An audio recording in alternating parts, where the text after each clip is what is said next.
தமிழகத்தில் சட்டம் ஒழுங்கு சீர்குலைந்து உள்ளதாக கொங்கு இளைஞர் பேரவையின் தலைவர் தனியரசு குற்றம் சாட்டியுள்ளார். இதுகுறித்து அவர் விருதுநகரில் செய்தியாளர்களுக்கு அளித்த பேட்டியினை சூப்பர் பைட்ஸ் பகுதியில் காணலாம்.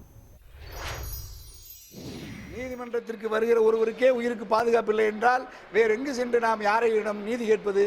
நீதிமன்றத்திலேயே நீதி கிடைக்கவில்லை, உயிர் பாதுகாக்கப்படவில்லை என்றால் பிறகு எங்கு போய் நமக்கு நீதி கிடைக்கிறது, உயிர் பாதுகாப்பு இருக்கும்? ஆகவே இந்த நிலை நீடிக்கக்கூடாது. சட்டம் ஒழுங்கு பாதிக்கப்படுவது என்பது அது பெரிய சமூகத்தில் தொழில் வளர்ச்சியை பாதிக்கும். மக்களின் அமைதியின்மையினால் மக்களினுடைய மனங்களுக்குள் மக்களினுடைய ஒற்றுமையில் பெரிய சிதைவு ஏற்படும். ஆகவே இந்த சிதைவு, இந்த சட்டம் ஒழுங்கு சீரிடுவதை வேடிக்கை பார்க்கக்கூடாது. அது மத்திய அரசோ மாநில அரசோ விரைந்து நடவடிக்கை எடுத்து விருதுநகர் மாவட்டம் அல்ல தென் மாவட்டங்களில் இனி ஒரு கொலை அல்லது இது சமூக பூசலோ அல்லது சமயம் சார்ந்தோ எந்த வன்முறையும் அல்லது உயிரிழப்பும் ஏற்படாத வரையில் இரும்பு கரம் கொண்டு காவல்துறையும் அரசும் கடுமையான நடவடிக்கை எடுக்கணும். அதுக்கு மக்கள் பேராதரவு தருவார்கள்.